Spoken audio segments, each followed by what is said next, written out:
নমস্কার, আমি শ্রী দেবব্রত শাস্ত্রী। আজকে যেটা আমার আলোচনার বিষয় হলো যে গোমেদ। গোমেদকে রাহুর রত্ন বলা হয়।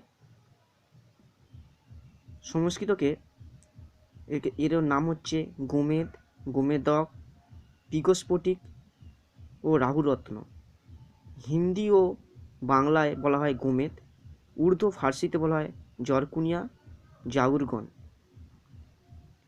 এই রত্নটি এমন আকর্ষক এবং মনোরঞ্জক পাথর যা প্রায় সবই মনোমুগ্ধকর বর্ণের পাওয়া যায়।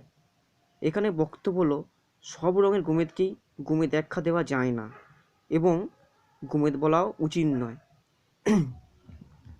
যার বর্ণ মধুর ন্যায়, গোমূত্রের ন্যায়, অঙ্গারের ন্যায় তাকেই গোমেদই বলা যায়। আজকাল যেমন বিভিন্ন বর্ণের নীলাকে নীলা বলা হয়, সেই রকম বিভিন্ন বর্ণের গোমেদকে গোমেদ বলা হয়ে থাকে। গোমেদকে তিনটি ভাগে ভাগ করা হয়েছে। এক হচ্ছে উচ্চবর্গ, দ্বিতীয় হচ্ছে মধ্যম বর্গ, তৃতীয় হচ্ছে নিম্নবর্গ। এটি হলো উচ্চবর্গ হলো প্রসিদ্ধ গোমেদ। এর আকৃতি হয় চতুষ্কোণ। এর দ্বিবর্ণিতা এত বেশি যে খালি চোখেই দেখাই যায় না। এর মধ্যে দুটি রং থাকে, নীল এবং শ্বেত। সহজে কাটা বা চেরা যায় না। উজ্জ্বলতার দিক থেকে হীরের চেয়ে কিছু কম, এজন্যই এতে উজ্জ্বলতা ভালোই দেখা যায়। মধ্যম বর্গগুলো হলো উচ্চবর্গ ও নিম্নবর্গের মাঝে পড়ে। এগুলি গভীর লাল রঙের হয়, ধূসর বর্ণ মিশ্রিত লাল রঙের হয়ে থাকে। গরম করে দ্বিতীয় পাত্রে রাখলে বর্ণাত্মক বা দণ্ডে কিছু পরিবর্তিত হয়, এটি উচ্চবর্গের হয়ে যায়। ধূসর বর্ণের নিম্নবর্গগুলো হচ্ছে ধূসর বর্ণের আভা দেখা যায়। ধূসর এবং কমলা লেবু রঙেরও পাওয়া যায়। এর দ্বিবর্ণিতা খুবই কম। প্রাপ্তিস্থান সবচেয়ে শ্রেষ্ঠ গোমেদ শ্রীলঙ্কাতে পাওয়া যায়। সেখানে এটি অন্য রত্নীয় পাথরের সঙ্গেও পাওয়া যায়। এটি সুন্দর নীল এবং সবুজ বর্ণের হয়। শ্রীলঙ্কাতে প্রথমে একে হিরে মনে করা হয়েছিল। আজও এখানে একটা মতু হীরা নামে প্রচলিত, কারণ মথুরা নামক স্থান থেকে এটি পাওয়া গেছিল বলেই একে মতুর হীরা বলা হয়। এই রত্নীয় পাথর বিশেষ করে লাল রঙের জারকন বা গোমেদ অস্ট্রেলিয়াতে, নিউ সাউথ ওয়েলেসের মতীয় স্থানে, ফ্রান্স ও রাশিয়াতে পাওয়া যায়। ভারতেও এই রত্নটি পাওয়াও যায়। এইগুলি নীল রঙের এবং নীল ও সবুজ রঙের মিশ্রণযুক্ত। ভারতের এই রত্নটি প্রাপ্তিস্থান হলো কাশ্মীর, কুল্লু, সিমলা, বিহার প্রদেশের হাজারিবাগ নিকট ত্রাবণকোরে এবং কোয়াম্বাটোরে। থাইল্যান্ডের এক সময় নীল এবং শ্বেত গোমেদ পাওয়া যেত। এগুলি সেখানকার নীলার খনির পাওয়া যায়। কথিত আছে 1821 খ্রিস্টাব্দের এই রত্নীয় পাথর আর সেখান থেকে বেরোচ্ছে না। মনে করা হয় এটি কম্বোডিয়ার খনিতেই পাওয়া গিয়েছিল। মাদাগাস্কারেও গোমেদ পাওয়া যায়। হলদে এবং ধূসর বর্ণের গোমেদ দক্ষিণ আফ্রিকার কিম্বালরি খনিতে হীরার সঙ্গে পাওয়া যায়। রত্নপ্রকাশ গ্রন্থ থেকে জানা যায় বার্মাতেও এই রত্নটি পাওয়া যায়।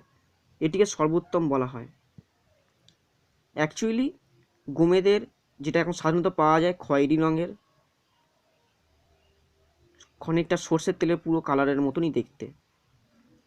গোমেদের জাতি শ্বেত বর্ণের উজ্জ্বল ও মিশ্রণ গোমেদকে ব্রাহ্মণ জাতীয় বলা হয়। লাল বর্ণের উজ্জ্বল মিশ্রণ গোমেদকে ক্ষত্রিয় জাতীয় বলা হয়। হলুদ বর্ণের গোমেদকে তৃতীয় শ্রেণীর বা বৈশ্য জাতীয় বলা হয়। নীল বর্ণের গোমেদকে শূদ্র জাতীয় বলা হয়।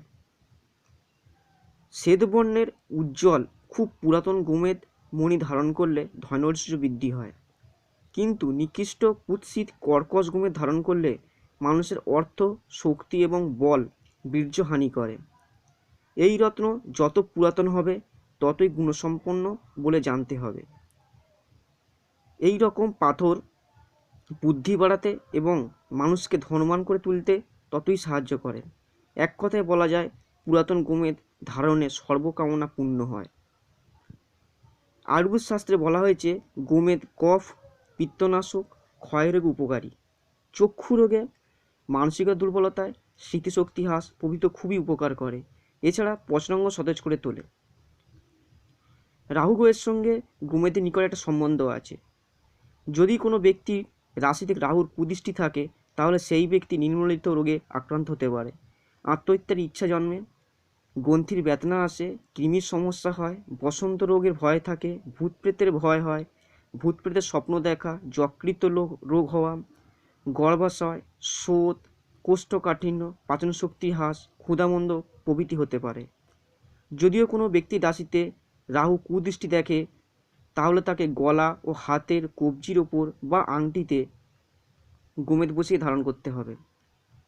গোমেদ সাধারণত শনি রাহুর মধ্যমাতে ধারণ করা হয়।